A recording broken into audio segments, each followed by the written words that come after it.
recording pagi ni akan lebih santai-santai. Jadi kalau nak minum ke kan, boleh minum lah. Jangan risau, boleh makan yang ringan-ringan je Jangan bawa nasi pula. Okay. Hari ni kita akan buat satu latihan ataupun kursus lah yang dipanggil halal awareness, ataupun kita panggil latihan kesedaran halal. Mesti kena hadir lah latihan ni, sebabnya ini adalah satu latihan requirement, keperluan untuk mendapatkan sijil halal. Untuk kalau premis makanan nak dapat sijil halal, salah satu syarat dia mesti kena ambil kursus ini. Kursus wajib lah, kalau tak ambil jadi satu kesalahan. Okey, sebelum kita pergi lebih lanjut, saya kenalkan dulu diri saya. Nama saya Maizatul Atikah. Okey, macam yang ditulis di skrin, yang dipaparkan, saya seorang graduate daripada Universiti Malaysia Sabah, mengambil jurusan Sains Makanan dan Pemakanan lah. Okey, dan saya berpengalaman dalam industri perhotelan, kilang pembuatan manufacturing lah, buat kek dan ada buat kacang putih. Lepas tu ada juga saya buat konsultansi, buat training juga, dan sekarang saya buat saya sebagai seorang halal eksekutif lah di sebuah kilang membuat orang kata free makanan sejuk beku. Makanan sejuk beku. Okey. Saya dah kenalkan diri saya. Jadi saya nak kenal juga dengan saya punya peserta. Okey, boleh tak kenalkan nama dan kerja apa? Jadi saya nak tahu jugalah buat apa kan, dekat industri mana. Bolehlah kita kenal-kenal. Boleh mulakan dengan Miss yang cute. Boleh kenalkan nama dengan daripada industri mana? Okey, saya Amirah daripada industri kesihatan. Kesihatan. Oh, okey. Cik Amirah ya? Ya. Okey. Jadi saya panggil Cik Amirah lah lepas ni. Ya, betul. Okey. Seterusnya Cik yang berkacamata. Okey, saya Shima. Shima, okey. Daripada industri kesihatan juga. Dari industri kesihatan Ya, juga. betul. Okey, Cik Amirah dan Cik Shima. Okey. Jadi kita dah kenal sama kita. Jadi kita berteruskanlah dengan orang kata kita punya training hari inilah. Okey, tapi sebelum tu kita mesti tahu dulu apa yang kita nak dapat daripada training ni. Pertama, apa yang saya nak anda berdua dapat daripada training hari ini adalah mesti kena tahu macam mana halal tu berfungsi. Maksudnya kita ada kesedaran lah macam mana halal tu berfungsi, apa itu makanan halal, apa itu makanan haram. Dan kedua, mestilah untuk memupuk satu nilai tanggungjawab untuk menjaga integriti halal tu. Sebab kalau kita ada halal, kita kena ada satu sistem pengurusan dan semua orang mesti ada tanggungjawab lah. Yang ketiga, saya berharap anda berdua boleh tahu apa punca halal ditarik balik. Kenapa ada kita dengar cerita-cerita kata sijil halal kena tarik, sijil halal kena tarik. Mesti kena tahu sebab dia. Dan yang keempat, mestilah tahu apakah aspek-aspek apa orang panggil good personal hygiene dalam menjamin, dalam mengekalkan jaminan halal produk. Okey? Ini kita punya kandungan, kita ada 5 poin hari ini. Pengenalan makanan halal dan makanan haram, logo dan sijil halal Malaysia, jenis-jenis najis, dan juga keselamatan dan kebersihan makanan. Ada setengah perkara yang kita kena tahu untuk mendapatkan sijil halal ni. Apa requirement dia? Jadi kita akan dapat tahu hari inilah. Tapi sebelum tu saya nak bagi tahu kita punya training hari ini adalah selama 4 jam. Jadi 2 jam pertama kita akan ada sharing. Saya bagi training lah kiranya. Lepas tu kita akan rehat dalam 10 minit. Lepas tu kita akan start balik kita punya training sampai habislah 4 jam hari. Okey? Jadi kalau rasa nak pergi tandas ke apa kan, tahan dulu. Tunggu 2 jam dulu, lepas tu baru boleh pergi tandas. Okey, waktu kita rehat nanti. Okey, pengenalan. Okey, kena tahu halal ni merupakan satu requirement.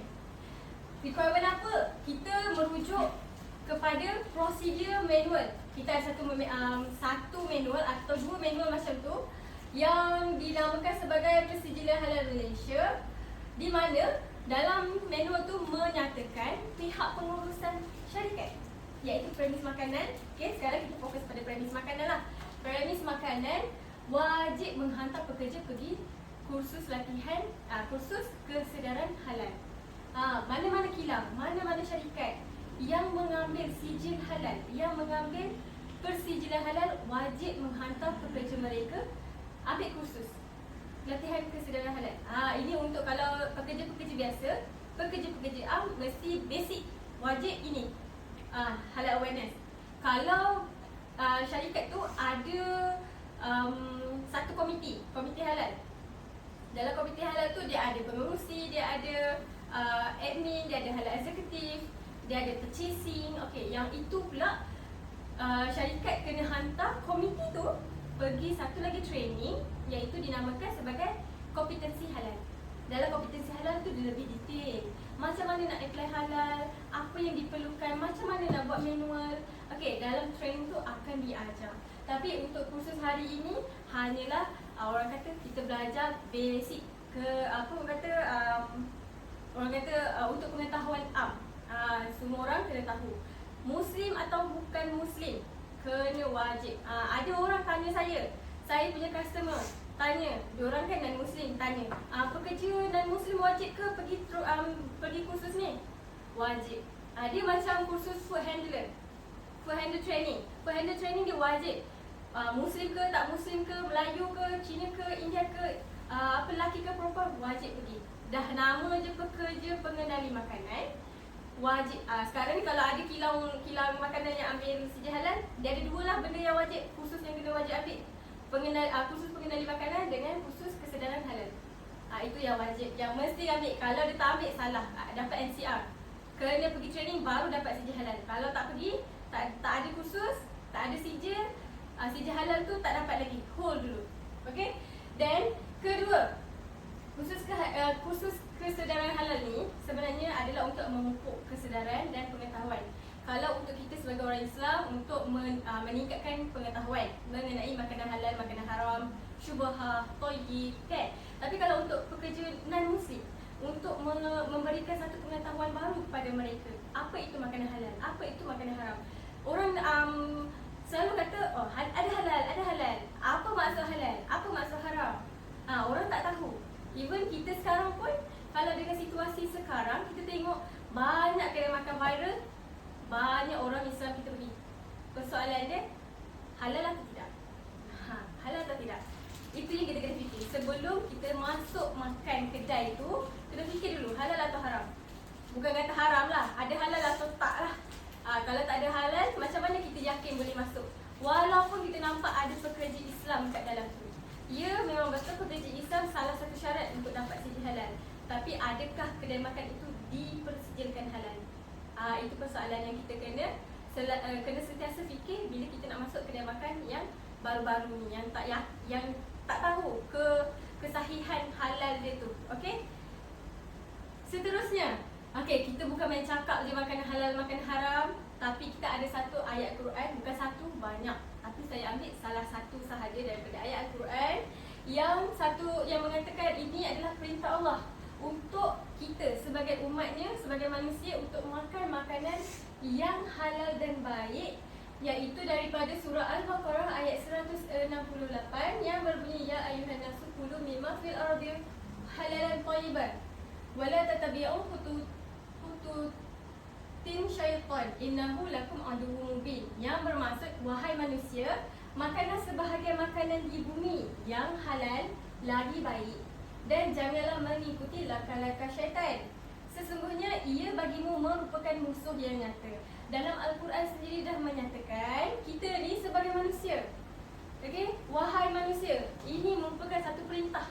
Kalau ada tulis ya ayuhan nas, wahai manusia. Kalau ada tulis perkataan ya, maksudnya wahai. Wahai tu maksudnya satu perintah Allah kepada kita untuk kita dengar, ikut.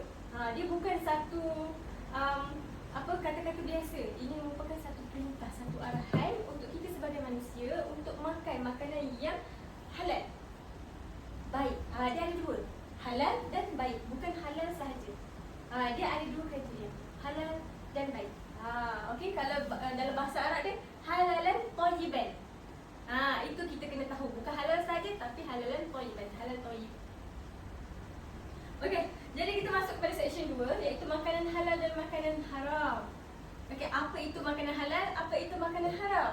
Kita sebagai orang Islam, ada yang saya perasan lah. Okay, kita ni nama je Islam. Tapi bila kita tanya makanan halal, makanan haram pun ada tak tahu.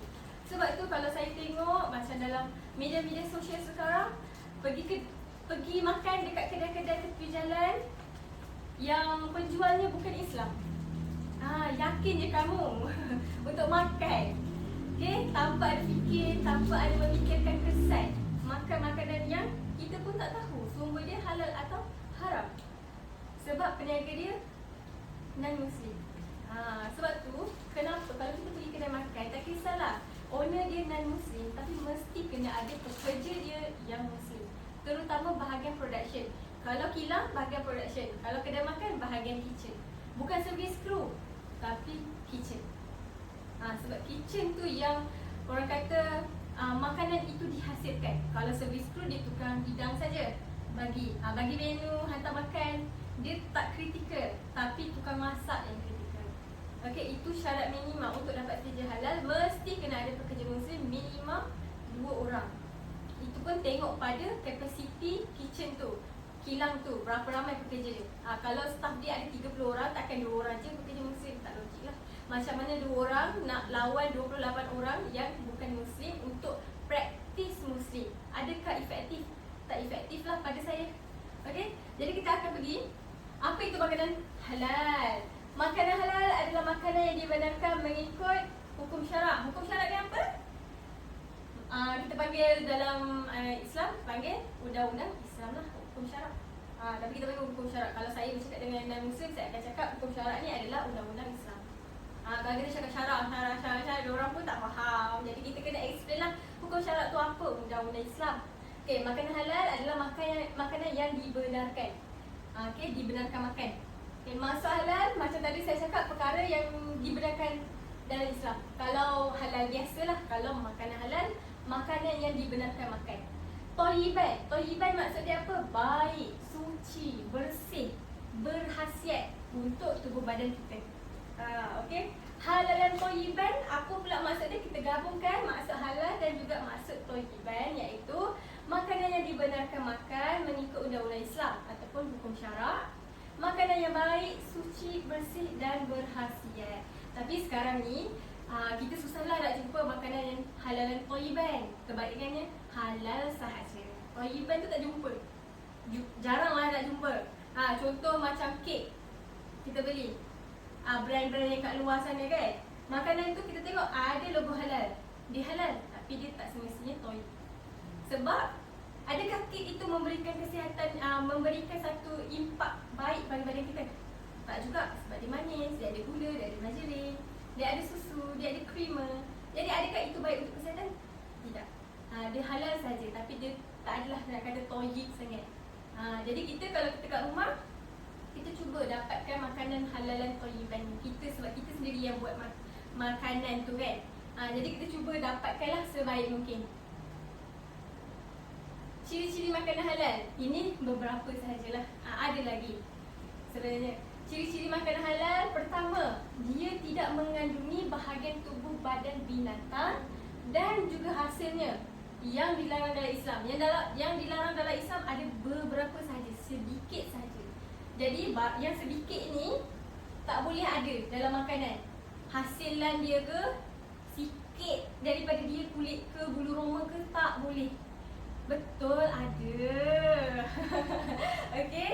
Yang kedua, tidak mengandungi apa-apa benda yang bermaksud sebagai najis dalam Islam dan juga haram lah. Apa-apa saja yang najis tak boleh masuk dalam makanan. Yang ketiga, mestilah makanan itu disediakan dan diproses di kilang ataupun di kitchen ataupun di dapur yang menggunakan alatan mesin yang bersih dan suci. Dia bukan bersih saja tapi kena suci. Ada beza antara bersih dengan suci lah. Kalau orang non-Muslim, mereka tak faham sangat apa itu suci, holy. Okay. Kadang-kadang apa maksud holy pun kita kena explain juga. Apa maksud holy, apa maksud suci. Bersih kita tahu bersih, tapi suci tak semua orang memahaminya. Okay. Seterusnya, makanan haram. Makanan haram adalah makanan yang tidak dibenarkan makan mengikut Islam. Jadi halal dan haram ni adalah satu benda yang bertentangan. Dia bukannya sinonim bersama-sama, tak. Dia adalah benda yang bertentangan. Halal adalah benda yang boleh dimakan, haram adalah tidak boleh dimakan. Jadi kena tahu, bukan simply kita cakap halal. Dia ada ciri-ciri halal tu. Kita kena tahulah. Okey, maksud haram iaitu tidak dibenarkan dalam hukum syarak ataupun undang-undang Islam lah. Okey, dalam undang-undang Islam, makanan atau barangan yang haram adalah dilarang untuk orang Islam memakannya atau menggunakannya. Kenapa ada perkataan menggunakannya? Contoh, kita pakai cawan, pinggan kaca lah. Kita pakai pinggan kaca. Adakah kita tahu pinggan kaca itu daripada sumber apa? Kita tak tahu. Okay? Ada setengah kaca, dia boleh beza kaca yang betul-betul kaca dengan kaca yang diperbuat daripada tulang babi atau tulang anjing. Jadi tulang anjing, tulang babi ni mereka akan proses jadikan kita punya pinggan mangkuk ke, kaca ke untuk digunakan. Sebab itu ada perkataan menggunakannya, bukan memakan saja. Bukan perkataan makan saja tapi menggunakan. Jadi apa sahaja yang ada dalam hidup kita ni, kita tak boleh terlibat langsung dengan perkara-perkara haram. Sebab itu akan memberi impak lah. Yang ketiga, hukum. Apa hukum kalau kita buat juga benda yang diharamkan ni? Hukum dia berdosa lah. Masuk api neraka. Macam tu masa kecil. Hukum dia apa? Hukum dia berdosa, masuk api neraka. Okay, jadi kesemua sifat dan unsur perkara yang haram ini akan mendatangkan keburukan dan kemudaratan kepada manusia. Sebab itulah kita tidak dibenarkan mengambilnya, memakannya, menggunakannya, memakannya. Sebab ada kemudaratan lebih banyak daripada kebaikan. Tak nampak pun kebaikan sebenarnya. Ada keburukan saja. Kenapa babi tu banyak sangat kita jumpa? Kenapa orang sangat banyak pakai babi? Macam industri lah banyak pakai babi. Kenapa? Sebab babi ni paling murah. Babi ni murah. Bila dia beranak sekali banyak, macam banyak lah orang kata. Satu kampung lah banyak dia. Banyak. Dia senang beranak dan sekali dia beranak banyak. Jadi sumber tu kita ada. Bukan kita lah, industri ada. Industri ada, senang nak dapat. Sebabnya kita macam kalau industri dia dia ada kandang babi. Dia tak perlu risau sumber sebab sumber tu sentiasa ada. Babi ni senang beranak dan sekali beranak banyak. Jadi babi ni tak ada yang daripada dia tak boleh digunakan. Semua boleh digunakan. Semua bahagian. Kulit, bulu dia, tulang dia, daging dia, gigi dia, kuku dia, semua boleh digunakan. Maksudnya tak rugi invest pada babi. Sebab tu industri banyak pakai babi. Sebab tu kita senang jumpa. Contoh yang paling senang, gelatin. Gelatin sebab gelatin ni dia fungsi dia untuk memberi kekenyalan pada makanan. Okey? Fungsi dia memberi kekenyalan dan gelatin ni paling senang dijumpai pada babi. Senang sangat. Tulang-tulang babi tu dia proses jadi gelatin. Babi dah lah murah, senang. Pula tu banyak, pula tu nak dapat murah. Okey, gelatin ada banyak sumber. Okey, daripada kambing, lembu, daripada ikan. Okey, dan daripada babi. Sebab tu kalau kita beli makanan, contoh ataupun kita beli serbuk gelatin, kita kena pastikan kita baca ingredient dia betul-betul. Kalau dia tulis gelatin, kalau gelatin saja kita akan query lah, kita akan persoal. Kalau dia tulis gelatin dalam kurungan fish, selamatlah kita. Kalau dia tulis gelatin tapi dia tulis bovine, maksudnya lembu, itu pun akan query juga. Sebab lembu dia nak ambil daripada mana? Usus dia. Nak dapat daripada usus dia, adakah lembu itu disembelih mengikut syarak? Itu pun kita kena fikir juga. Kalau betul-betul ada wujud siji halal untuk gelatin daripada lembu tu, tak ada masalah. Tapi kalau kita sendiri ada rasa was-was, jangan ambil. Dalam Islam tak dibenarkan. Okay? Kita ni kalau dah rasa was-was, jangan ambil benda tu. Memang kita tak boleh ambil sebab itu akan mendatangkan lebih kepada banyak kepada haram berbanding yang halal. Kalau kita 50-50 lah. Okay? Seterusnya, jenis makanan yang diharamkan. Apa jenis makanan yang diharamkan? Tak ada banyak, sikit. Tapi kita kena tahulah. Okey, ini jenis, bukannya haiwan yang diharamkan. Okey, pertama daging babi dan makanan terbitan terbitan atau campuran daripadanya. Sebenarnya daging babi dan anjing lah, tapi sebabkan sini jenis makanan, anjing tu dia tak masuk lagi dalam makanan lah. Okey, daging babi dan makanan terbitan atau campuran daripadanya. Maksud dia adalah daging babi. Maksud babi tu seekor. Kita daging babi kita buat apa, tak kisahlah salai ke apa ke. Okey, terbitan daripadanya. Terbitan tu maksudnya apa? Macam contoh kulit, usus terbitan, ataupun apa-apa kuku terbitan daripada dia. Okey, atau campuran. Campuran tu macam mana? Contoh lembu dengan babi dikahwinkan, dapat anak kambing, babing, tak tahu lah nama anak dia tu. Okey, yang anak dia tu pun tak boleh sebab ada DNA babi. Itu dia tak boleh. Okey. Yang kedua, arak ataupun alkohol dan juga minuman yang memabukkan. Alkohol kena beza ya. Arak tak sama dengan alkohol. Dalam arak ada alkohol, tapi alkohol bukan arak. Kena beza arak dan alkohol. Okey. Yang ketiga, daging binatang yang mati ataupun bangkai. Bangkai, kita macam contoh kalau kita lalu dekat jalan raya, tiba-tiba terlanggar lembu. Okey, lembu tu pun mengelubur macam tu. Adakah kita boleh ambil daging dia? Tak boleh. Sebabnya dia dah nak mati.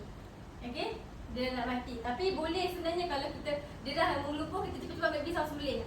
Bismillahirrahmanirrahim. Sembelih. Dia tak jadi bangkai lagi sebenarnya.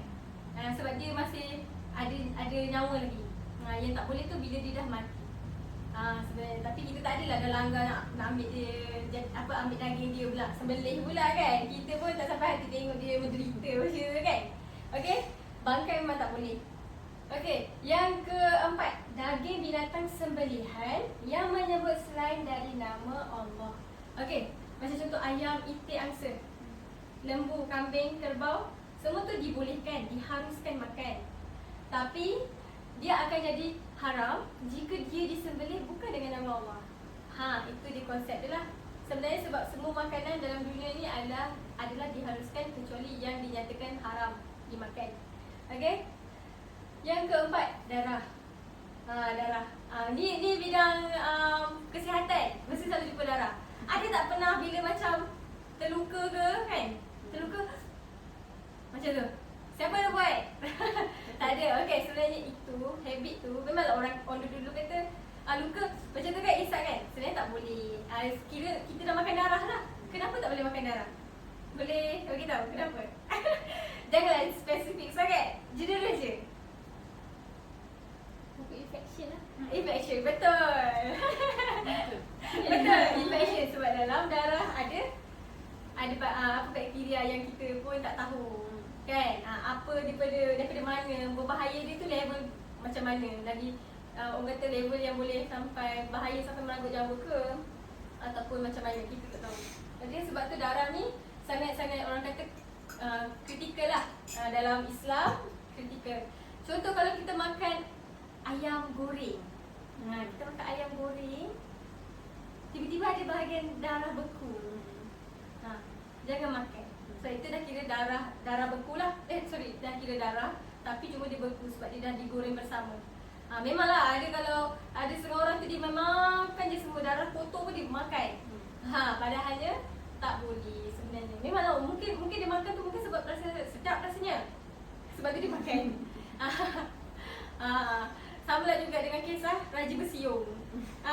Itu bukan makan dah tu, itu minum darah terus sampai tumbuh siungnya. Mungkinlah lama-lama kalau kita makan darah tu jadi ada siung. Mungkin. Okey.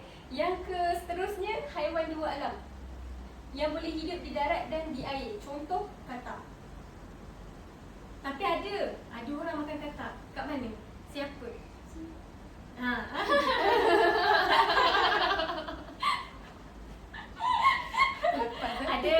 Ada betul. Ada yang makan. Okay, mungkin sebab Dekat culture. overseas pun ada. Ada yang makan sebabnya mungkin culture mereka memang dah biasa makan amphibia, katak. Geli ya, geli. Kembang tekak saya tu. Sebab saya pernah juga nampak ada orang makan ular. Betul. Sebab saya pernah nampak ada satu artikel Nasrul Khabar. Dia buat fish ball daripada ular sawo. Ya, ada. Ada.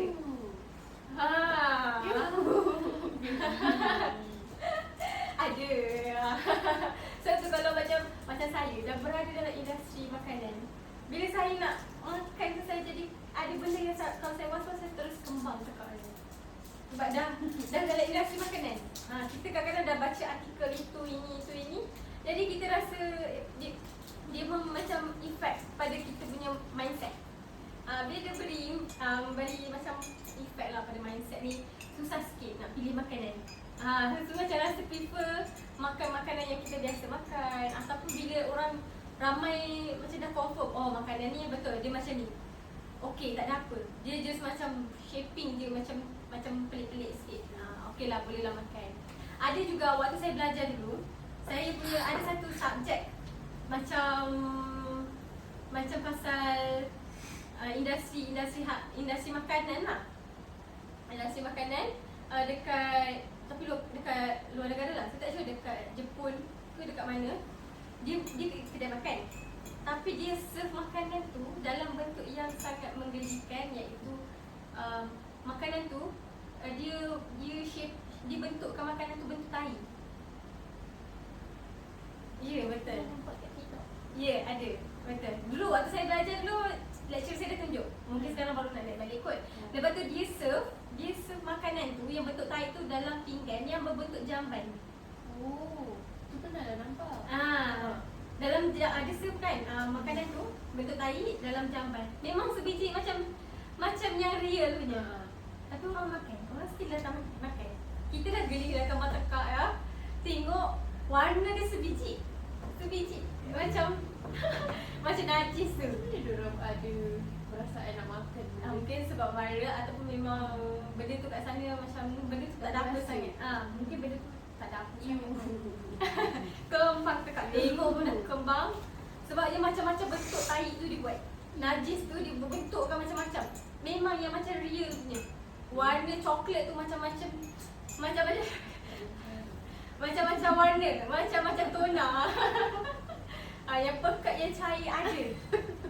Okey, warna dia memang menggelikan. Tu Milo. Sabar tunggu sekejap lagi bagi cool down dulu. Baru minum, okey? Okey, seterusnya haiwan pemangsa. Haiwan pemangsa contohnya helang. Helang ke burung hantu ke tak boleh sebab dia pemangsa. Dia ada claw. Kucing bukan mangsa. Tapi mana kucing? Memang kucing pun tak boleh makan sebabnya dia ada taring.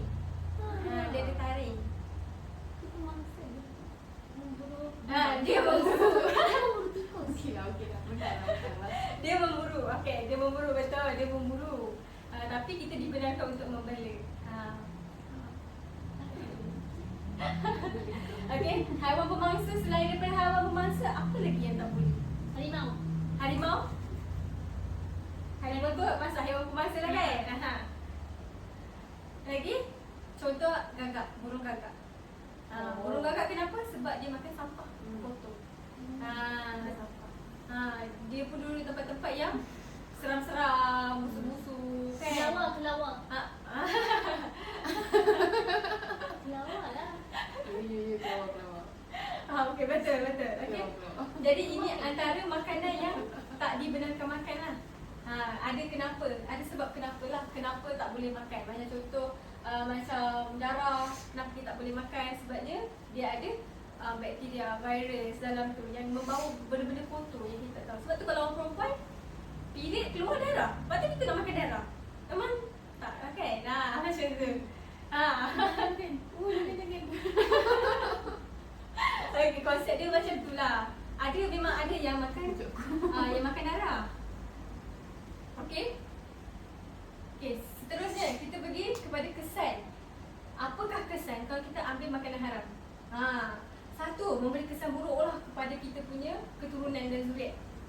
Contoh contoh arak lah. Arak.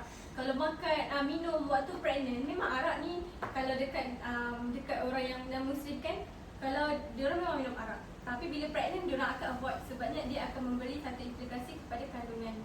Mungkin kandungan alkohol yang sangat tinggi menyebabkan pembesaran janin tu menjadi problem pada sel-sel badan mungkin. Okey, dan juga memberi satu masalah kepada jiwa, fizikal dan akal. Okey, apabila dewasa. Okey, sebab apa? Bila kita contoh kita minum arak, kita jadi mabuk. Kita tak waras. Jadi dia telah menjejaskan akal kita. Sebab kalau kita minum arak, kita jadi mabuk. Jadi kita tak jadi diri kita sebenar, kita tak boleh berfikir secara rasional. Sebab tu bila ada kemalangan kereta, contoh ada kemalangan kereta, kalau kita tengok orang tu mabuk, jadi kita macam boleh agak sebab itulah dia boleh accident, sebab dia mabuk. Sebab dia tak boleh berfikir dengan waras dan dia tak boleh fokus waktu dia memandu. Jadi itu memberi sebab kenapa ada berlaku accident. Okey. Kedua, pahala ibadah akan hilang dengan makanan haram, kerana makanan halal ini adalah segala asas ibadah lah. Sebab itu kalau kita nak makan pilih makanan yang daripada sumber halal sahaja. Lagi satu, kita punya makanan ni adalah sumber segala-galanya. Maksud dari segi kita punya kesihatan, kan? Macam kita tahu kalau kesihatan, macam kita punya kesihatan ni berpunca daripada perut. Perut tu selalu berkait rapat dengan makanan lah, apa yang kita makan. Apa yang kita makan itu adalah menunjukkan siapa diri kita. Macam sekarang kan banyak macam-macam jenis makanan, makanan manis, makanan berminyak, makanan itu macam-macam color, berwarna kan. Jadi makanan-makanan tu semua memberi impak pada kita punya usus.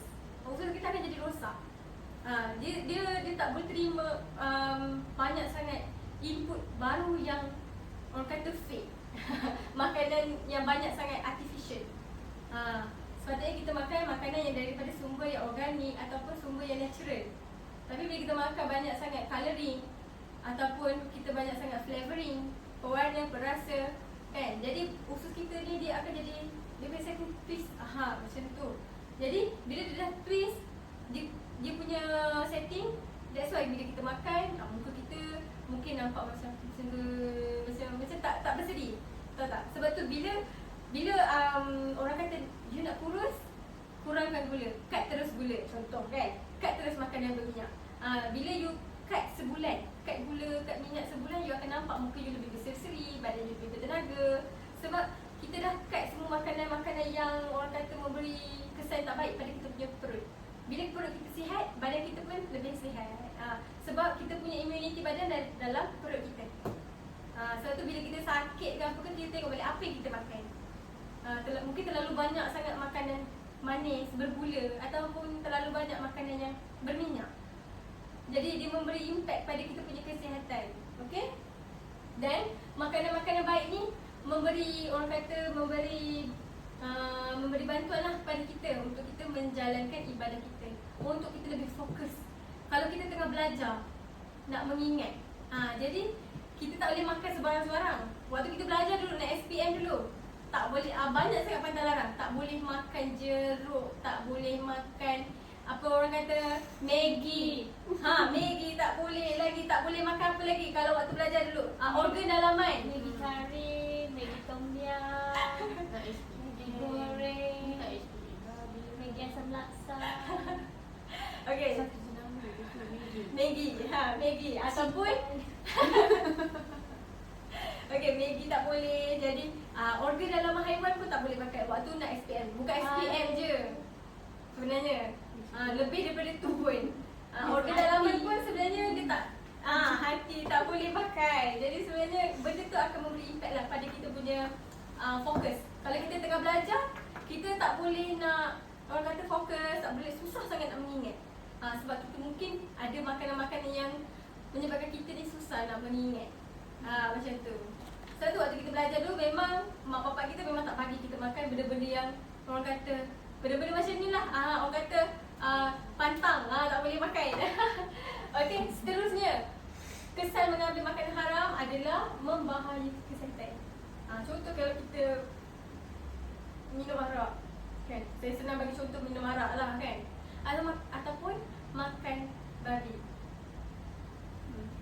dia ada satu caci pita. Caci pita tu yang boleh, itu salah satu caci pita yang boleh transfer daripada usus babi ataupun usus haiwan ke usus manusia. Dan caci pita tu sangat-sangat orang kata bahaya lah. Itu satu-satu caci pita yang boleh transfer daripada haiwan ke manusia dengan cara makan daging babi. Okay, bila dah kita makan benda-benda yang haram, benda tu dia memang terus auto memberi pada, orang kata memberi kesan pada kita punya kesihatan. Sebab, kenapa? Sebab dalam makanan haram ni, bendanya dia banyak tak elok. Banyak benda-benda negatif. Mungkin ada benda macam alkohol. Alkohol yang terlalu tinggi untuk badan kita pun tak elok. Mungkin akan menjejaskan penghasilan sel dalam badan kita. Jadi dia akan memberikan kesan pada kita punya kesihatan lah.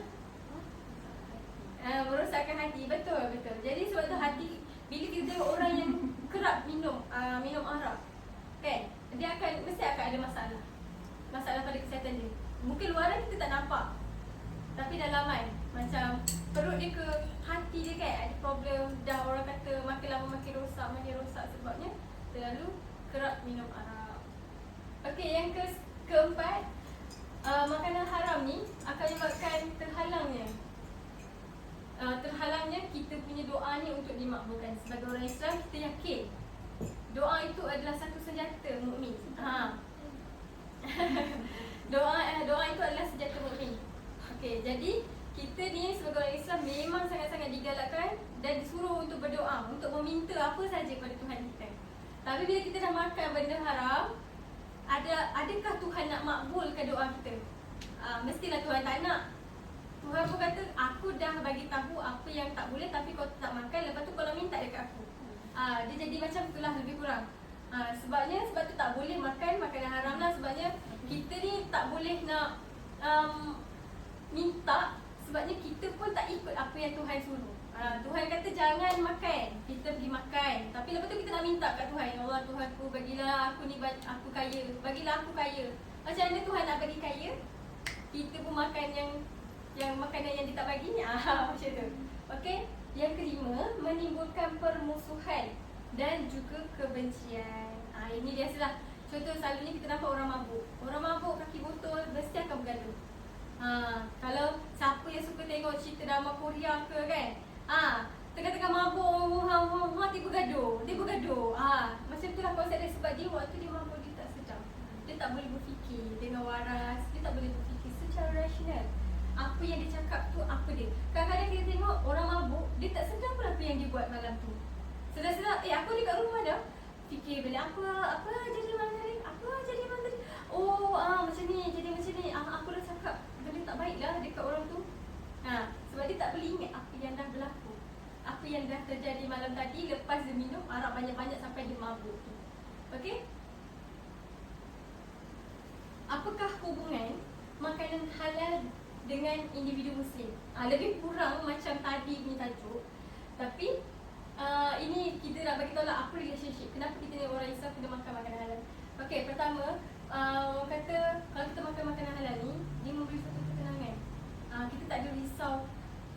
Macam ni, kalau kita makan makanan yang baik ni, dia memang orang kata jiwa kita rasa tenang, ribu jiwa, macam tu lah. Okey. Dan dia tak mengganggu kita punya pemikiran. Orang yang banyak berfikir kan, mungkin dia ada terganggu dia punya pemikiran, dia punya hati, dia punya perasaan. Mungkin berpunca daripada makanan juga. Okey. Dan makanan yang baik ni, makanan yang halal, dapat membantu untuk kita ni membina satu sikap dan semangat juang yang tinggi dalam menegakkan Islam. Kita tengok sekarang, okey, saya nak share lah. Saya tengok dekat satu media sosial yang berhuruf T di depannya. Okey. Jadi, ada satu macam projek lah. Orang ni, dia random. Okey, seorang ni dia macam datang dekat seorang. Okey, saya baca satu ayat Quran, you sambung. Saya baca satu ayat Quran, you sambung. Ataupun, okey, saya tanya you, apa maksud surah Al-Fatihah. Dia random, dia datang ke orang random. You Islam ke? Islam. Boleh tak bagi tahu saya apa maksud ni? Apa maksud Al-Fatihah? Ataupun saya juga pernah nampak dia tanya, you Islam? Islam. Boleh tak mengucap 2 kali syahadah? Tak tahu. Dia sampai tak tahu. Maksudnya di Islam hanya pada IC sahaja.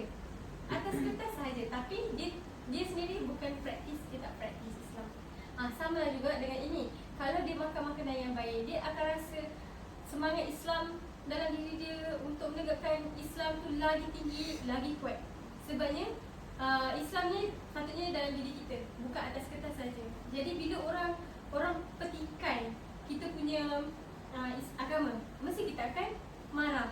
Sepatutnya lah kita akan trigger lah orang usik kita punya agama. Jadi kalau kita orang kata makan daripada makanan yang sumber yang terpapar, yang kita pun tak tahu sumber dia, kita akan rasa apa yang orang cakap pasal agama kita, benda tu tak ada apa. Biar je, okey je, nanti kejap je tu, nanti settle lah. Dia macam tu. Okay, sepatutnya tak boleh. Kita ni dilahirkan sebagai Islam, membesar sebagai Islam, kena ada rasa walaupun sedikit untuk trigger bila agama kita disentuh. Okey, kedua, makanan yang halal memberi kesan iaitu khusyuk kita kepada kita bila kita beribadah. Lebih fokus lah. Macam kalau kita kata kita solat, kita mengaji, kita lebih fokus, kita lebih khusyuk.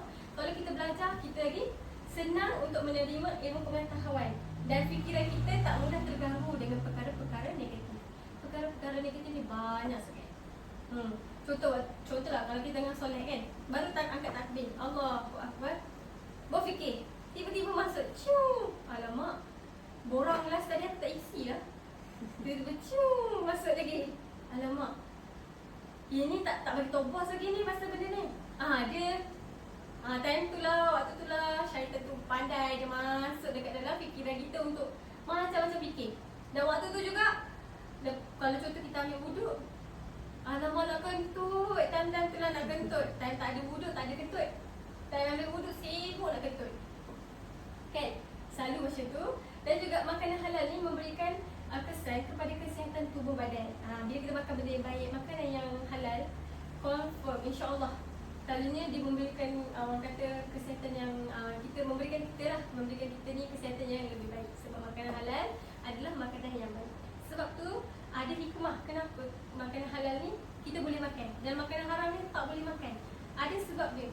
Sebab tu jangan simply cakap apa Islam ni, babi pun tak boleh makan. Sedap babi. Sedap babi, tak makan ke? Kenapa tak makan, rugi. Kalau kita dari Islam, kita fikir kenapa Islam tak bagi? Dia ada sebab dia. Bukan simply Islam tu tak bagi. Dia ada sebab. Macam diorang, kalau orang yang cakap macam tu, maksudnya mereka tak kisahlah apa pun diorang makan berdarah saja.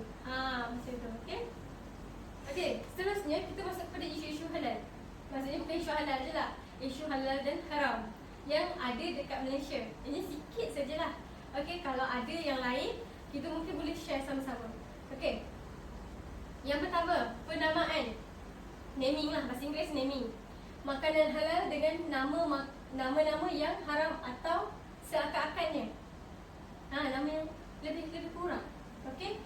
Pertama, hukum dia adalah kita dilarang untuk memakan makanan dan minuman yang dia sebenarnya halal, tapi nama dia seakan-akan jadi jatuh hukum dia macam jadi haram. Jadi kita ni dilarang. Tak boleh. Salah lah. Sebab tu macam contoh kan, saya buat halal. Okay, saya applykan halal untuk syarikat. Bila saya contoh selalu kat kedai makanan tadi, bila saya dapat menu, buku menu, kebanyakan ni non-Muslim punya kedai lah. Bila saya dapat je menu, saya tengok dulu menu dia tu, saya select satu-satu. Okey, saya rasa okey, ni okey. Bila ada benda wording tu, saya rasa muskil, saya akan google dululah tengok apa benda. Okey, kalau benda ni okey, normal, biasa je. Just nama dia saya tak pernah dengar. Okey. Tapi kalau bila saya google nama tu menunjukkan benda tu haram, maksudnya menu tu kena tukar nama dia. Overall macam itulah. Kita bagi waktu kita naming tu kita kena betul-betul. Okey. Contoh, tapi dibenarkanlah kalau ada tambahan, ada statement belakang tu. Contoh, koktel. Koktel tu apa? Daging babi kan. Koktel. Ada sausage tapi daripada daging babi. Tapi dibenarkan beef sausage koktel. Itu boleh. Kalau koktel saja tak boleh. beef sausage cocktail. Kalau sausage je boleh tak? Kalau saya dia macam tak boleh kan? Dia anjing kan? Jadi kalau cocktail saja tak boleh. Sausage saja pun tak boleh. Sausage cocktail lagi tak boleh. Jadi dia ada kena ada satu statement yang clearkan benda tu. Beef sausage cocktail. Itu boleh. Ramen saja tak boleh. Jadi hati-hati waktu kita memilih ramen di kedai makan. Okey? Jadi kita kena ada clear. Carbonara ramen. Contohlah, carbonara ramen. Polony pun sama. Polony tu dia tak silap saya dia macam air daripada beer kot. Macam tu lah. So, jadi dia kena ada satu nama, chicken chili polony. Dia macam something yang menunjukkan dia tu halal lah. Macam tu, macam ni beef kan. So kita tahu, oh dia beef. Tapi dia beef sausage cocktail. So kita tahu dia beef tapi dia bentuk cocktail. Cocktail pendek, sausage panjang. Macam tu. Yang macam ni carbonara ramen. Kita tahu lah dia macam Maggi, macam ramen tapi dia carbonara. Macam ni pun sama. Okay, lebih kurang macam tu lah. So waktu kita beli barang, kita beli makanan, kita make sure nama dia betul. That's why kita ni sebagai orang Islam kena tahu juga, kena aware, kena alert nama-nama yang tak boleh. Yang kedua, ini selalu kita jumpa. Adakah pork free ataupun statement no pork itu halal? Okay, pork free ataupun no pork, maksud dia no khinzir pula, no babi. Okay, bebas, tiada khinzir, bebas khinzir, tak ada babi, macam itulah senang. Tapi pork free dan no pork adalah jatuh kepada ta'ala. Siapa yang selalu bagi statement macam ni? Kedai makan yang non-Muslim, owner non-Muslim, staff dia semua non-Muslim. Okay, dia akan close statement macam ni. Jadi kita pun nampak, oh lepok, masuk. Oh ada orang pakai tudung dalam tu, masuk. Tak boleh ya.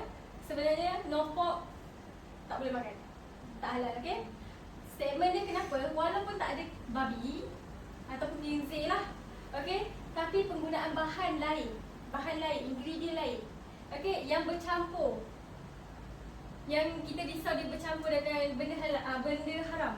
Contohnya arak dan bahan yang tak diketahui sumbernya. Contoh, okay, dia kata no pork, tapi dia masak, contohlah dia masak spaghetti. Okay, memanglah tak ada pork, dia letak chicken. Tapi chicken tu, adakah dia beli chicken daripada yang disembelih betul-betul? Entah dia beli ayam daripada tempat lain yang kita tak tahu. Entah bangkai. Okay, kita bukan nak cakap buruk, tapi ini possibility yang mungkin terjadi. Okay, orang nak cari duit macam-macam. Okay, macam-macam cara. Sebab tu, kalau orang kata no pork, doesn't mean halal. Okay, halal berbeza. Statement pun, ejaan pun dah berbeza. Halal dengan no pork pun berbeza. Okay, pengenali makanan juga mungkin, okay, kenapa no pork ni tak halal? Sebabnya mungkin pengenali makanan dia tak memenuhi kriteria yang ditetapkan oleh JAKIM dan KKM. Okay, apakah requirement daripada JAKIM? Pertama, Islam. Okay, kalau JAKIM satu je Islam. KKM, apa requirement dia? Hygiene lah, personal hygiene.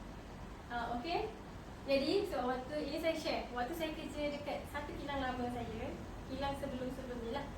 Okay, dia dekat-dekat dengan kedai makan.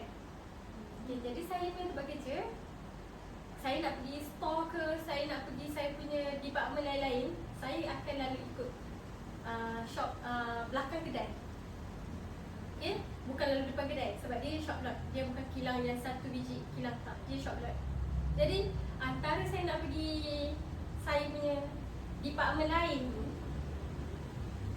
akan ada lalu dekat kedai makan dan Muslim. Saya rasa saya tak boleh nak lalu sebabnya kita lalu belakang kedai, kita akan nampak yang tak sama macam kat depan. Kita nampak kat depan kedai makan biasa, tapi kat belakang macam-macam, darah mengalir. Okay, apa intik tergantung. Dia macam penyidai, ada penyidai, dia gantung intik tu. Seko gantung macam tu. tiba-tiba dekat itik tu lalat berhuluk, menghurung. Menghurung itik tu. Kita lalu sebab kita nak buat kerja ni, lalu lalang. Okey, belakang tu ada tong sampah. Tong sampah pula penuh dengan sampah. Kadang-kadang anjing kedai sebelah, kedai belakang lalu lalang. Biasalah kedai orang kan, kedai dari belah anjing. Anjing tu lalu lalang. Itik tu dekat situ lah tergantung. Kadang apa tu, darah-darah, tak tahu darah itik ke, darah apa pun pula mengalir atas jalan. Kita nak lalu ni, nak macam mana nak lalu pun tak tahu.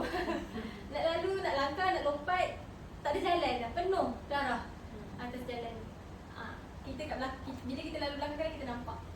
Itu standard daripada KKM. KKM memang hygiene. Okay. Jadi for free ni tak semestinya halal. Kena faham. Statement dia statement sahaja. Bukan betul-betul praktikal.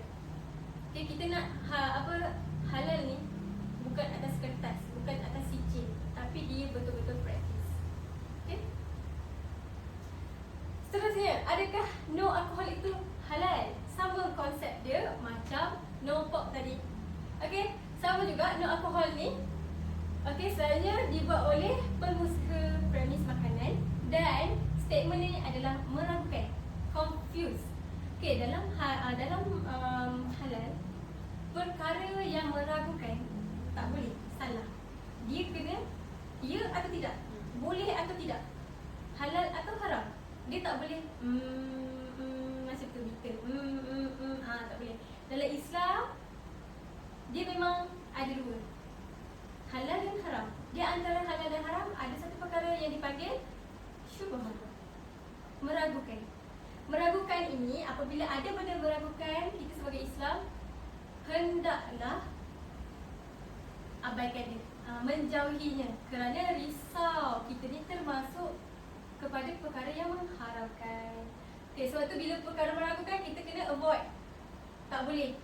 Okay, kenapa no alkohol ni tak boleh? Sebabnya sama juga, tiada alkohol tak bermaksud premis tu halal, kerana sumber bahan ramuan yang ada dalam premis tak dapat dipastikan sumber kehalalannya. Okey, kita bukan kisahkan pasal alkohol, tak ada alkohol je, tapi kita kisahkan semua ingredient yang ada dalam kedai tu. Selalu statement ni dibuat oleh kedai makanan, bukan kilang. Dia kedai. Okey, dia guna macam-macam. Kedai makan, no alcohol, no pork, no alcohol. Okey, adakah barang ingredient lain selamat digunakan, halal digunakan? Tak. Saya biasa pergi buat inspection, buat audit dekat kitchen. Selalu kitchen memang akan selalu title.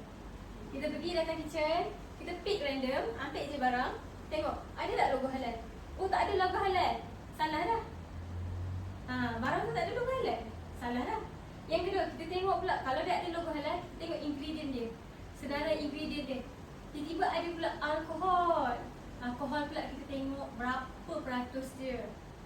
Alkohol dibenarkan dalam makanan, tapi ada syarat dia.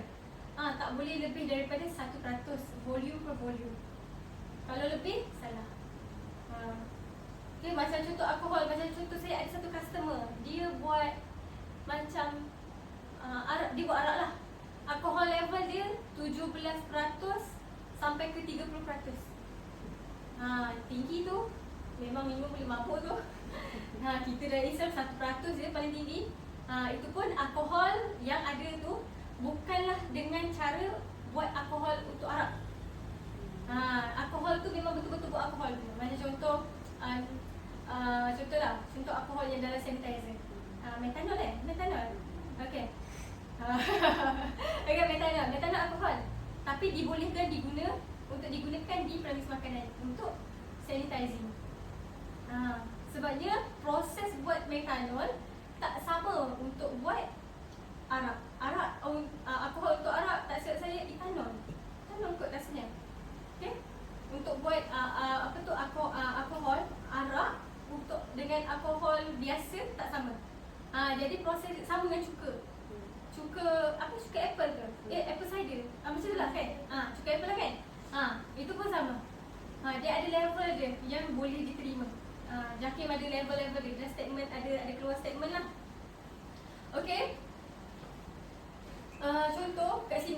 kenapa kita kata no alkohol tu tak boleh kan? Sebabnya kita tak tahu sumber bahan dia tu tak dapat dipastikan sumber kehalalan dia. Contoh macam ayam, itik, daging, bahan perasa dan lain-lain.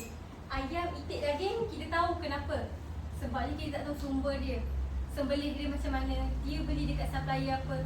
Tapi bahan perasa, adakah bahan perasa yang digunakan tu halal atau tidak? Contoh, bahan perasa, ada bahan perasa yang daripada sumber haiwan yang tidak dibenarkan. Okey, bahan perasa. Bahan perasa ni sebenarnya kritikal juga. Dia kritikal tapi macam dia kurang sikit lah daripada ayam, itik, daging. Ayam, itik, daging ni kita kena tahu, make sure waktu kita beli, kita kena dapat sedia halal. Sedia halal dia kena valid. Okey. Dan kemudian kita tak tahu cara dia orang simpan makanan, ikut spek tak? Ataupun kita tak nak ada halal punya contamination. Halal contamination tu macam mana? Contoh dalam peti ais. Okey. Ini saya punya pengalaman waktu saya belajar. Sebab saya bidang makanan, kami punya course selalu ada buat macam kitchen. Kita akan ada lab untuk kitchen. Kita bukan masuk lab, tapi kita ada buat macam kitchen punya orang kata lab, macam lab lah, practical, masuk lab, masuk kitchen. Okay, ada satu projek kita orang ni bercampur Muslim dan non-Muslim untuk produce satu produk makanan yang baru. Okay, selalunya kita akan buat dekat rumah yang non-Muslim sebab mereka duduk rumah sewa. Macam kami duduk asrama, nak masak pun macam mana, lelaki pun tak boleh masuk kan. Okay, sebab kita punya grup campur lelaki perempuan, Muslim dan Muslim. Jadi, bila kami ni punya projek, mesti kami beli barang. Lepas tu, dah beli barang, nak simpan kat mana? Simpanlah dekat dalam peti ais diorang kan. Jadi, bila dah simpan, macam mana? Waktu tu tak terfikir lagi lah. Okay, boleh simpan. Walaupun kita simpan barang tu berbungkus lagi, simpanlah. Dalam peti ais tu, waktu tu tak fikir pun apa yang disimpan dalam peti ais dia. Tak terfikir. Tapi bila waktu kami datang, kami 3-4 orang nak datang rumah diorang, nak orang kata nak start buat R&D lah kiranya. Kawan tu cakap lah, on the way nak sampai tu kawan tu cakap, diorang pakai pinggan mangkuk kuali macam ni, campur tak? Diorang simpan tu campur tak? Risau. Sebabnya, okay, mungkin kami boleh buat lah tapi kami tak ada rasa. Mungkin kami boleh R&D buat tu buat ni tapi kami tak rasa. Takut. Sebab waktu sampai kawan tu cakap, okey, dia orang pun dah beli dah kuali periuk semua, senduk sudik baru, memang tak campur dengan dia orang punya equipment. Okey, kami macam okey, maksud kita tahulah dia tak campur. Tapi peti ais, waktu simpan tu kita tak tahu apa yang ada dalam tu. Tak ada botol arak, mana tahu walaupun waktu student, mana tahu dia orang minum arak, bukannya ada orang kontrol kan. Tak tahu dalam tu ada daging babi ke, kita tak tahu. Jadi itu ada antara salah satu kami punya kerisauan lah, sama ada boleh ke tak ni. Jadi last tak payahlah makan. Kita buat R&D shaping, bekukan, dah macam tu je. Lepas tu habis kami balik. Lepas tu the next day, diorang datanglah bagi kita orang rasa. Sebabnya dah buat sama-sama, bagi. Kita orang macam, okey, kita ambil letak je. Ambil dalam isi, masuk dalam bekas. Tapi tak makan lah lepas tu. Ambil untuk orang kata jaga hati je. Sebabnya kita risau. Kita tak tahu apa possibility ada waktu disimpan makanan. Sebabnya kita beli hari ni, esok baru kita datang. So satu malam tu kita tak tahu apa yang disimpan. Sebabnya diorang duduk satu rumah, bukan diorang je. Ada budak kos-kos yang lain, macam orang lain jugalah, yang non-Muslim juga. Sebab diorang campur kan, kos-kos yang lain juga. Jadi kita tak tahu. Benda tu berisiko lah kan, kita takut. Okey, yang seterusnya, kebarangkalian pekerja dan pengurusan tak memahami konsep makanan halal. Okey, ini yang paling kita risau. Selalunya management yang akan ada isu macam ni. Maksudnya, okey, tak apa-apa, you simpan je, simpan. Okay, saya ada pengalaman tempat kerja lama saya. Waktu tu saya kerja F&B. Tempat simpan barang macam store kan, ada chiller. Dalam chiller tu macam-macam ada barang-barang R&D, barang-barang R&D dengan barang-barang lain. Ada cheese, ada orang kata susu apa semua. Tiba-tiba ada satu botol arak. Okey, satu botol arak. Botol arak tu orang lain punya, bukannya bos punya pun. Sebabnya dia macam atas tu rumah, dia macam rumah. Bawah tu office, tempat store semua. Atas tu ada orang duduk. Okey, atas tu macam rumah orang lain lah. Orang tu dia tumpang chiller kita orang untuk letak barang dia. Sebelum ni dia simpan, dia ada 2 pintu. So satu pintu sebelah sini kita orang punya, sebelah sini dia punya. Tapi sebelum ni okey, tak ada masalah. Satu hari terjumpa botol arak. Maksudnya kenapa boleh ada botol arak? Kenapa? Kenapa boleh jadi sama macam tu? Kenapa tak bos sendiri tak cakap dekat orang yang tumpang tu tak boleh letak barang-barang yang halal dalam tu? Jadi kita tak tahu. Sebab maksudnya management dia tak betul-betul kisah pasal makanan halal tu. Macam mana nak simpan barang dalam kita punya chiller, freezer ke, ataupun storage biasa, store biasa, rak-rak biasa pun sebenarnya tak boleh bercampur. Okey? Dan tak ada kawalan halal. Kawalan halal ni sangat-sangat penting kalau macam terutamanya kilang. Halal control system. Halal control system ni dia banyak benda lah. Okey? Salah satunya incoming product. Okey, incoming product ataupun incoming raw material dalam premise kita. Okey, bila tak ada control tentang barang yang masuk, dia akan memberi impak pada keseluruhan rantaian penghasilan produk. Okey, that's why kawalan halal ni sangat-sangat penting. Mana-mana pun, kedai makan ataupun kilang. Yang seterusnya, syubhah. Macam saya cakap tadi, di antara makanan halal dan haram ada satu di tengah-tengah, yang itu syubhah. Syubhah ni maksudnya apa? Sesuatu perkara yang kita tak dapat pastikan sama ada dia halal atau haram. Contohnya makanan yang tak ada logo halal. Tak ada logo halal satu, yang diiktiraf satu. Ada 2 isu. That's why kalau kita beli produk makanan, kita kena pastikan dia ada 2 benda. Satu, logo halal. Yang kedua, logo halal tu mestilah yang diiktiraf. Nanti saya tunjuk apakah logo halal yang diiktiraf. Okey? Sebenarnya logo halal yang diiktiraf ni maksudnya tambah-tambah logo halal dari luar negara. Logo halal Malaysia ada satu je, tapi luar negara banyak sangat. Jadi kita kena tahu, kita kena kenal pasti apakah logo halal yang kita kata yang diiktiraf dan yang tak diiktiraf lah. Okey? Yang ketiga yang ini, kalau kita ada benda yang syubhah, makanan yang tak pasti ni, kita kena hindarkan diri. Macam yang saya cakap, benda yang tak pasti kita kena tinggalkan. Okey, untuk mengelakkan daripada kita ni melakukan benda yang haram. Sebab kita tak pasti. Contohlah, kita nak masuk satu kedai makan, tapi kita was-was, ya, halal ke haram? Jadi kita rasa macam tak pastilah, betul-betul tak boleh fikir. Rasa macam tak tahu betul ke halal ke betul ke haram. Tak tahu, kita tinggalkan. Itu diri kita. Tapi kalau kawan kita, okey boleh masuk, dia yakin halal, dia masuk. Tapi kita jangan. Sebab Islam ni satu je yang penting, dia kena yakin. Dia kena yakin. Sama macam saya, bila saya buat kerja, saya ada isu dengan tempat kerja lama saya pasal benda halal haram ni lah. Saya kata dekat saya tu, bos, okay, kita nak jawab NC, pembetulan daripada auditor. Kita kena make sure jawapan kita tu yakin, meyakinkan auditor.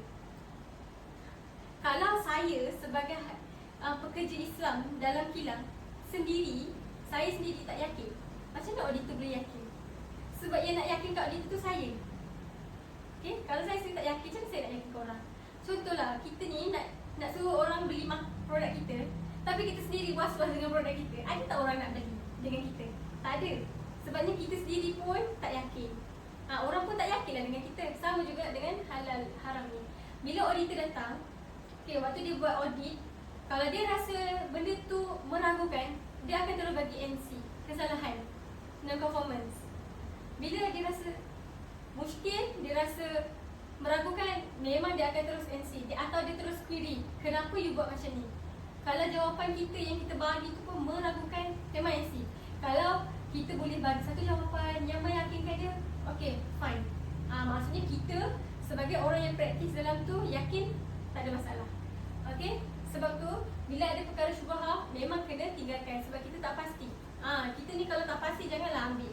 Sama macam bidang medical. waktu saya belajar dulu, lecturer saya cakap, kalau you nak jadi doktor, you kena ada satu keyakinan yang sangat tinggi. Contohlah, kalau you nak operate orang ke apa kan, kalau you rasa ragu-ragu, you tak boleh nak operate orang sebab you tak boleh buat keputusan. You sendiri tak yakin dengan keputusan you tu untuk operate orang tu. You nak buat operation apa, macam mana cara. Kalau you sendiri tak yakin, macam mana you nak operate orang? Orang tu dah nak mati. Nak tunggu keputusan you yang macam mana mati dah orang tu. Macam tu. Jadi that's why kalau orang kata kalau dalam medical doktor pun kena ada satu perasaan yakin. Kita dalam Islam pun macam tu juga. Kena yakin. Apa yang kita buat, apa yang kita makan, kita kena tahu. Makanan yang kita makan tu kita kena tahu dan yakin. Okay? Kalau kita tak yakin, macam mana kita nak makan? Benda tu akan jadi was-was. Bila was-was ni yang tak elok sebabnya was-was ni permainan syaitan. Syaitan suka membuatkan kita ragu-ragu dengan apa yang kita buat tu, apa yang kita makan tu. Okay? Okay, sekarang kita masuk poin yang ketiga, iaitu najis. Okay, tapi sebelum tu saya bagi rehat dulu. Tapi sebelum kita rehat, kita kena tahu dulu apa itu najis. Okay, najis ni dia lebih kurang macam benda yang haram, tapi dia bukan haram, tapi dia tak boleh makan dan dia tak boleh, orang kata kalau ikutkan kita ni, kalau Islam, najis tu benda kotor. Kalau contohlah kita dah Islam, benda kalau kita belajar agama ke apa kan, benda pertama yang dia ajar adalah bersuci. Bersuci, taharah, kebersihan. Okay, kebersihan dan najis dia orang kata benda yang berkait. Okay, that's why kita kena tahu apa itu najis lah. Najis ada berapa? 3. Okay, tapi sebelum tu kita kena ambil tahu dulu apa itu najis. Maksud najis adalah benda kotor yang menghalang sahnya solat. Kita nak solat, kita kena bersih dan suci. Bukan bersih saja, kena suci. Kalau perempuan dia lebih orang kata detail sikit berbanding lelaki. Perempuan ni macam-macam kerenah dia. Kita kena buat, orang kata sebelum solat tu make sure baju kita bersih, suci. Kita dah pergi tandas untuk orang kata mencuci kan apa yang sepatutnya kita cuci. Okay, untuk mengelak kita punya solat tu terbatal. Okay, contoh najis: tahi, darah, air kencing, arak, muntah, bangkai, anjing dan babi. Anjing dan babi ni dia masuk dalam kategori, dia masuk dalam najis, tapi najis ada kategori dia.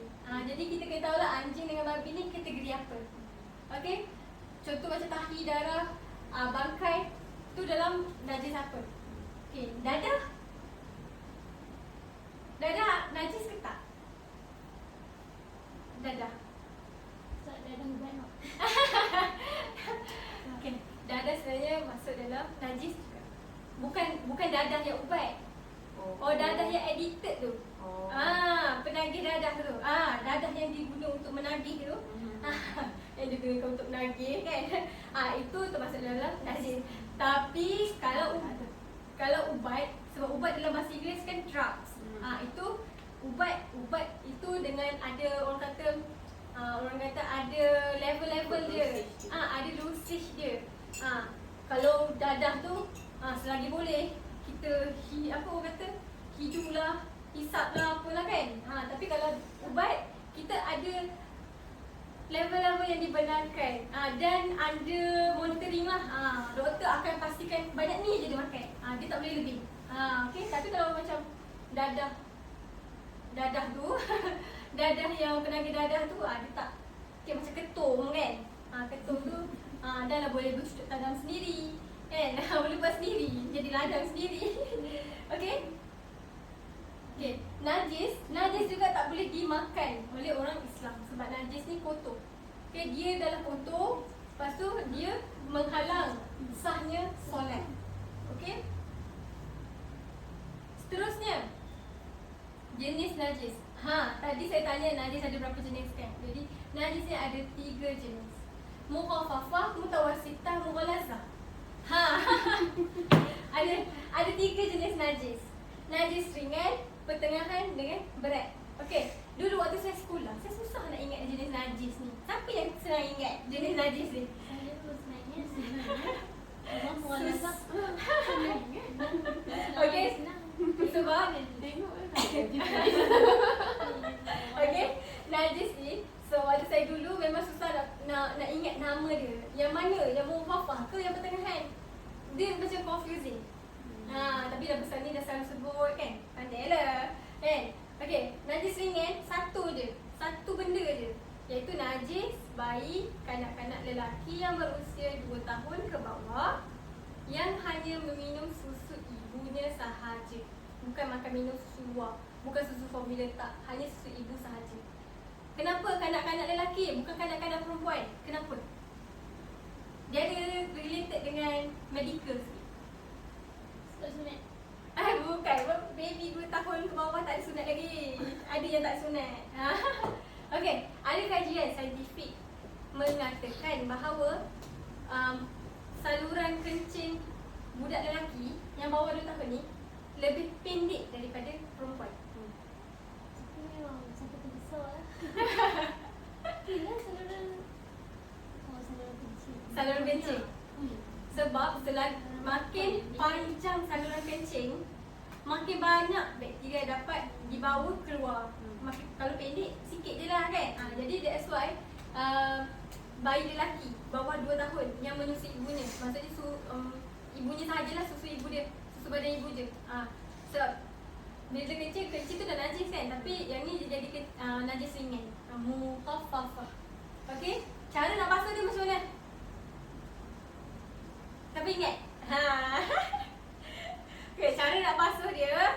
Contoh atas meja air kencing. Kita dupa-dupa anak kan. Dia pancut kan. Budak lelaki kan. Jadi kencing. Ada kencing atas. Jadi cara dia macam ni. Kita ambil tisu ke kain. Kita lap. Lepas tu kita ambil air, kita rejis. Lepas tu kita lap. Dah lah. Maksudnya dah suci lah.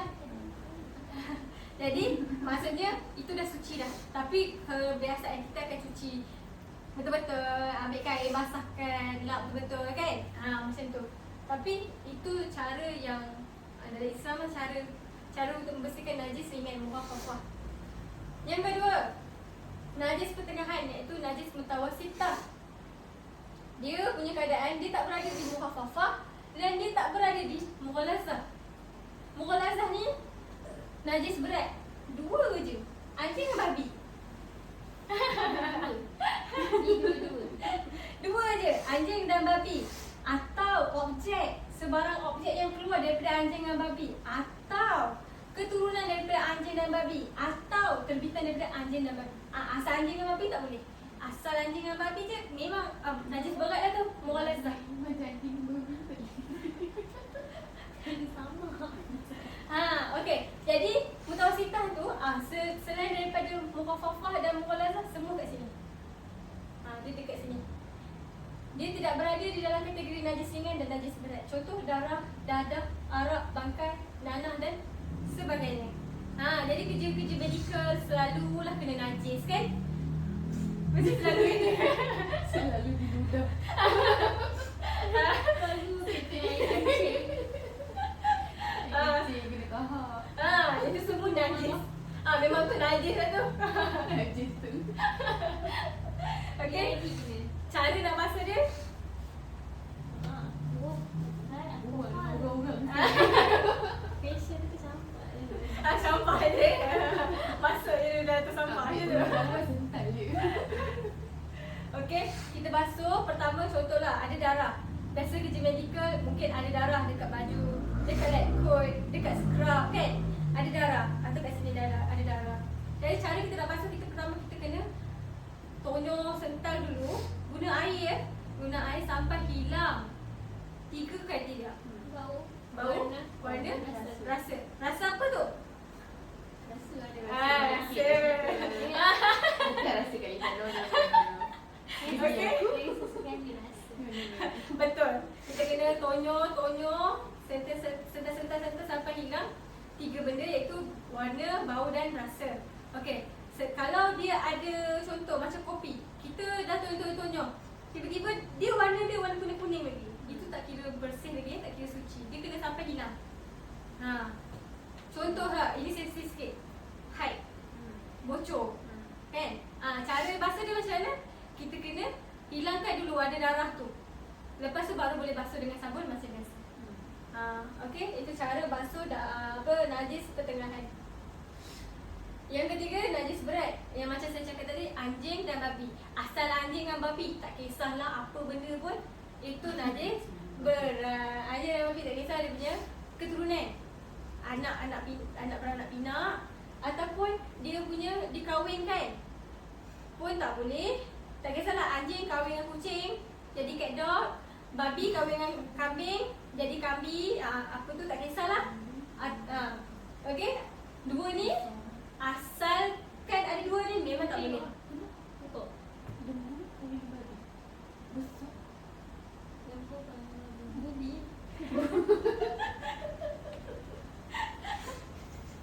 Okey, jadi cara nak basuh dia macam mana?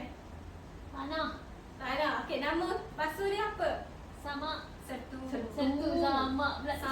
Sama bukan ya? Dia okey. Sertu. Dia tak sama dengan sertu tu. Okey, sertu sebenarnya. Sertu ni macam mana? Betul guna tanah, tapi macam mana? Tujuh hari tanah. Tujuh hari tanah. Satu hari pula. Sai, terbalik. Tujuh hari pula. sama. Satu hari. Salah. Terbalik lagi. Dah tak hilang. Okey, dia 7 basuhan, 1 air tanah, 6 air mutlak. Oh, ada 7 kali. 7 kali tu betul. Satu tanah, 6 Okey, 7 kali basuhan. Yang pertama basuh dengan tanah. Yang lagi 6 kita basuh pakai air mutlak. Air mutlak ada berapa? Tak ada berapa. Betul? Air mata air? Air paip. Betul? Selain daripada Dia air bukan paip. air tanahan. Dia ni. Dia selain daripada selain daripada air yang air paip lah. Selain kalau kita tak ada air paip, apa sumber air mutlak yang ada? Air sungai. Hujan. Betul? Air sungai. Betul. Air mana? Air laut. Air liu. Tadi dia kata najis saya. Bukan.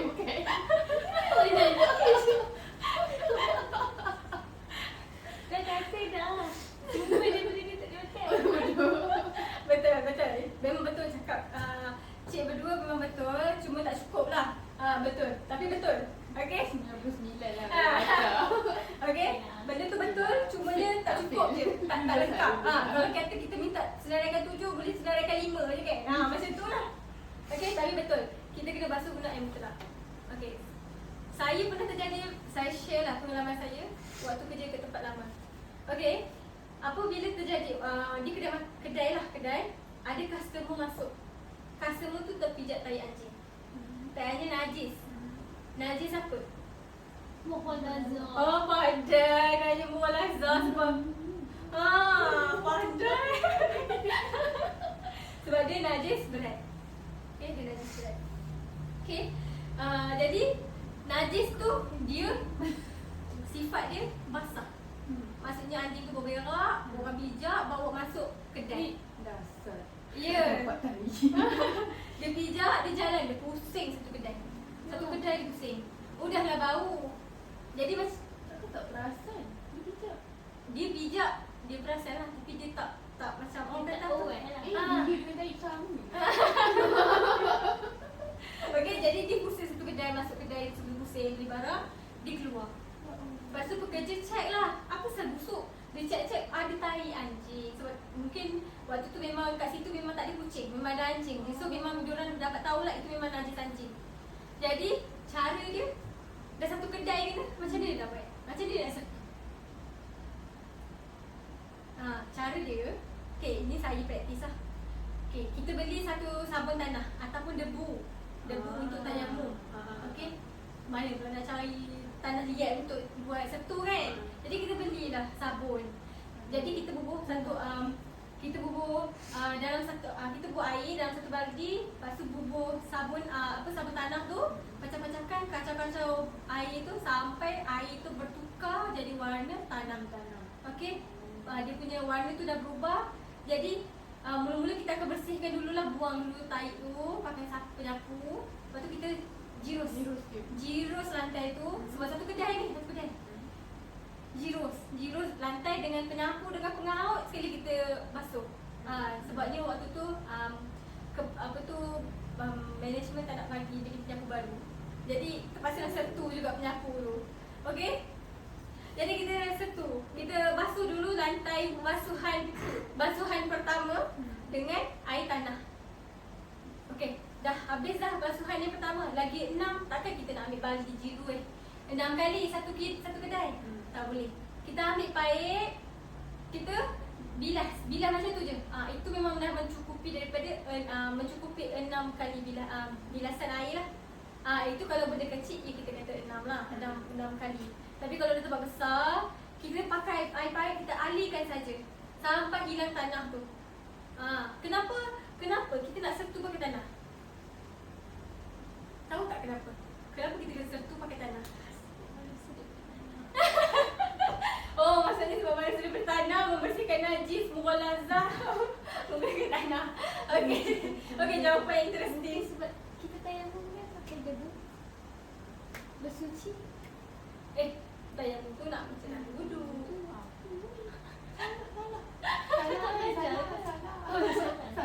Okey, kenapa? Sebab pada tanah, untuk sertu ni nak guna tanah adalah tanah liat. Kategori tanah liat lah. Dalam tanah liat, dia punya orang kata sifat fizikal dia boleh membasmi kuman yang ada dalam najis mughalazah ni, scientifically, secara saintifik. Sebab tu kalau kita basuh pakai sabun pun tak hilang kuman dan bakteria yang ada pada anjing dan babi.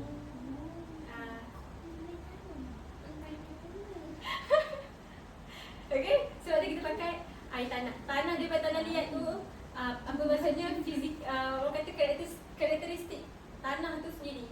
Dia memang dapat, bila kita alirkan dia, kotoran-kotoran tu dia dapat menarik sekali kotoran yang daripada anjing dan babi untuk hilang. Ya betul, dia neutralizekan balik. Dan lepas kita dah buang air tanah, kita jirus ataupun bilas pakai air mutlak 6 kali, dah bersih dah suci. Okey, nanti saya tunjuk satu video macam mana cara sertu. Itu yang normal punya sertu lah, bukan yang kedai atau kilang atau rumah. Okey, kalau beli rumah saksil, kita tak tahu owner dia. Mungkin owner dia Cina, ada belanja. Ada tak orang buat servis sertu rumah? Jadi kita boleh panggil dia. Kalau kita beli rumah saksil yang kita mungkin tahu owner dia siapa. Okey, jadi boleh sertu rumah, dia akan buatlah sertu satu rumah. Memang gunakan orang kata prosedur yang betul-betul lah. Tapi kalau berlaku dekat kedai dekat kita punya industri, sebenarnya adalah dikatakan kalau kita ada isu macam kena sertu, bila kita buat sertu sebenarnya kita panggil seorang pegawai daripada Jabatan Agama Islam nanti untuk monitor. Tapi tak sesuai dengan keadaan industri lah, tak berapa sesuai. Sebab contoh macam saya cakap, saya punya keadaan kedai, anjing dah, orang dah biar tai anjing kan. Takkan saya nak tutup kedai terus, orang tak boleh masuk, bisnes tak jalan. Saya nak call waktu tu dah malam. Jadi macam mana kan? So tak praktikal. Jadi apa yang saya buat adalah saya record video dan saya buat laporan. Ambil gambar, buat record apa semua dan buat laporan. Dan bila perlu saya pergi kepada Jabatan Agama Islam Negeri, saya akan bagi jugalah laporan untuk mereka tengok ataupun kita akan hantar by email. Macam tu sebagai acknowledge lah kepada mereka yang kita pernah buat sertu. Dan kita akan buat satu record lah, kita pernah buat sertu pada tarikh sekian-sekian. Kita beritahu lah isu dia macam mana semua. Okay, supaya apa orang kata authority ni ada orang kata ada acknowledge lah yang kilang kita ni dah macam ni dah buat sertu. Okay, jadi sekarang kita boleh rehat dalam 10 minit. Nanti kita akan start balik sekarang pukul 9.30. Jadi kita akan mula balik dalam 9.40. Jadi kalau tandas ke, pergi makan, minum ke, boleh lah. Okay.